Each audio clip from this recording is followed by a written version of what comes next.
Hi, magandang araw sa inyong lahat. Welcome sa aking YouTube channel. Especially those sa mga followers natin sa Facebook at yung mga long-time subscribers na natin dito sa YouTube.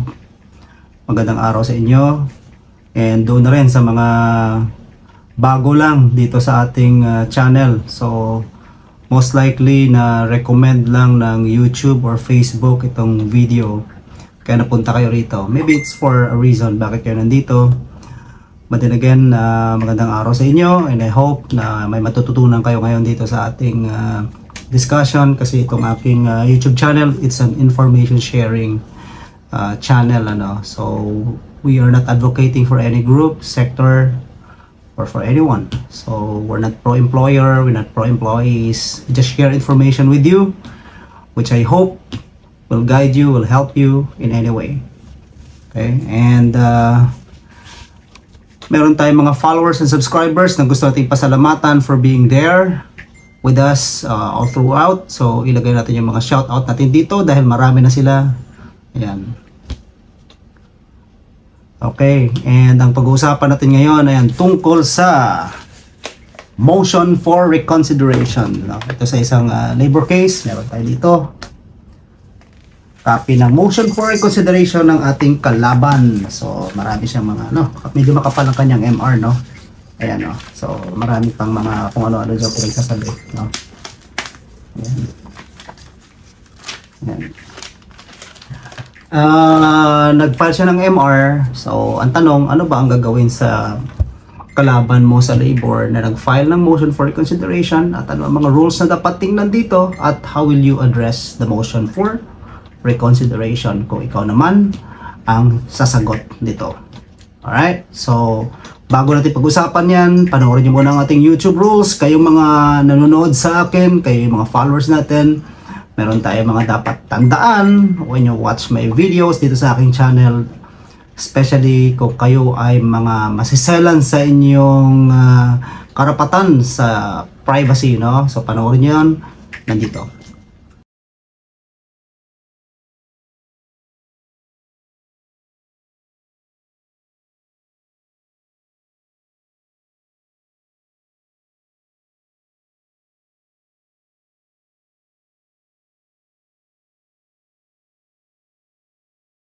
Oo, gusto mo na.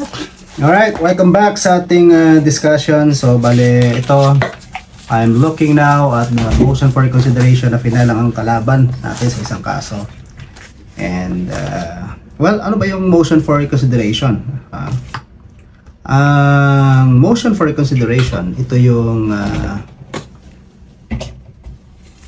yung parang appeal, no, ng isang party sa kaso sa naging desisyon ng tribunal sa kanyang posisyon o sa kaso na hindi pabor sa kanya, na naging subject ng kanyang motion for reconsideration, no? Sa labor case, di ba binanggit na natin ang stages ng labor case. Una, magsisimula ka sa SENA or single entry approach, tapos pupunta ka sa labor arbiter, no? And then pupunta ka sa NLRC acting as a commission. Hanggang doon na lang yun sa commission, kasi sa Article 223 na tunay na yata ngayon ng Labor Code, ang decision ng commission shall be final executory. There's no appeal in labor case kapag yan ay naging final executory decision na sa NLRC commission.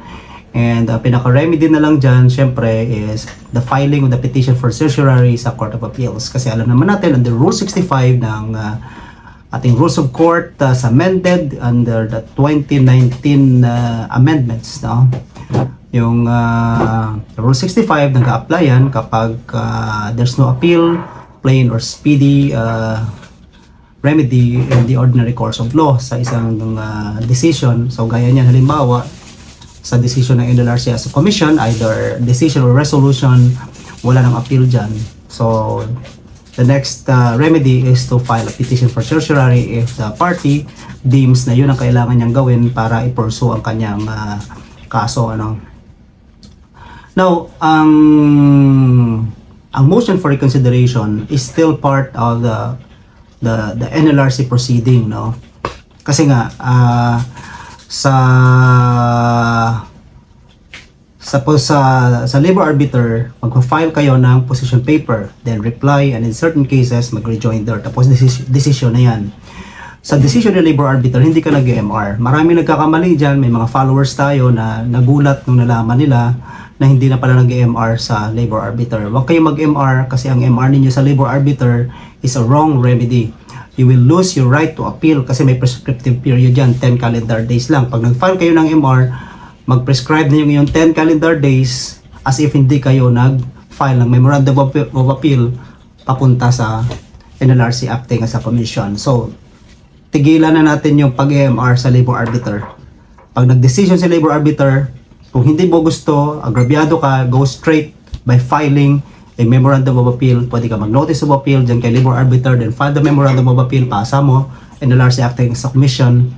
Then, si commission naman magde-decision doon sa i-final mong memorandum of appeal. So, si complainant, si respondent naman, or yung kalaban mo naman, magpa-file yan siya ng kanyang verified answer.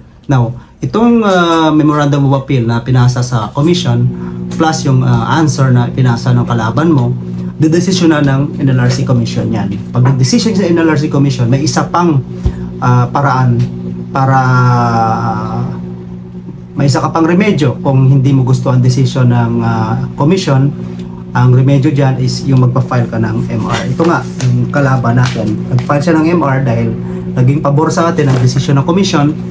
So, yung pag-file nyo ng MR, within 10 calendar days, no? Pagka ni-resolve ni Commission ang MR, then that's the last part of the proceeding dyan sa NLRC. Then final executory na yan, mag-i-issue na ng entry of judgment si Commission, and then bahala na siya kung gusto pa niyang habulin yan, mag-CCA pa siya, but that's an original action already, original action na yan. No, that's not anymore part of the NLRC tribunal. Ang allegation niya kadalasan dyan, mayroong grave abuse of discretion amounting to lack or excess of jurisdiction on the part of the Commission in arriving at the decision or the resolution being assailed na ng kalaban. Anyway, itong topic natin sa motion for reconsideration. So ano ba sinasabi dito sa motion for reconsideration? Sabi natin kanina, mayroong decision si Commission sa naging appeal ng kalaban, nag-file ng MR dahil hindi niya nagustuhan ang decision. Then ang MR niya, sabi ng ating rules, pwede ka lang mag-motion for reconsideration kung merong palpable or patent error sa decision ng NLRC Commission, diba? So, ang ibig sabihin nun, pag sinabi mong palpable, kitang-kita yung mali, no? Patent, diba? Visible, apparent, yung ibig sabihin ng patent kasi. So, in short, para ma-entertain ang motion for reconsideration ng isang party, dapat ipakita niya sa commission na there's patent or palpable error on the part of the commission in arriving at the decision. Pag walang patent or palpable error, then hindi ma-entertain ang motion for reconsideration. And even if it is entertained, most likely, it will just be dismissed or denied as well because malamang ano yan, parang rehash of the arguments that have already been raised before the commission, and the commission has already passed upon and resolved accordingly, no? So parang ganyan. So sa motion for reconsideration, titingnan mo kung ikaw yung kabilang party, no, na sasagot kung na-demonstrate ba ng kalaban mo ang patent or palpable error doon sa kanyang MR. Ang MR, ibig sabihin short for motion for reconsideration. Pag hindi niya naipakita, na i-demonstrate ang patent or palpable error, then objectan mo yan. Pag magpa-file ka ng opposition, no? Especially kung mga puro rehash arguments na naman ang nilalagay nila dyan, ano? Then you file the opposition, and when you file the opposition, i-resolve na ng commission yung motion for reconsideration. Question: may period ba to file opposition to the motion for reconsideration sa ating 2011 NLRC Rules of Procedure? Wala namang nakalagay na period dyan kung kailan ka mag-file ng motion for opposition to the motion for reconsideration. Ano natin, So, Section 15 ng 2011 NLRC Rules of Procedure, Rule 7. Nakalagay dyan, any decision, resolution, or order of the Commission shall not be entertained. Motion for reconsideration of any decision, resolution, or order of the Commission shall not be entertained except when based on palpable or patent error. So, the period to file that MR is 10 calendar days. Pero wala ditong nakalagay na obligado ang kabilang party to file the opposition. So normally as lawyers, we just deem it upon ourselves to file the opposition because it's important for us to also establish our position na the Honorable Commission did not commit any patent or palpable error in arriving at the decision, and most likely if the MR has to be entertained, then there's really no ground for the denial or for no ground to reverse the decision because etc. So ina-argue na lang yan, ano. So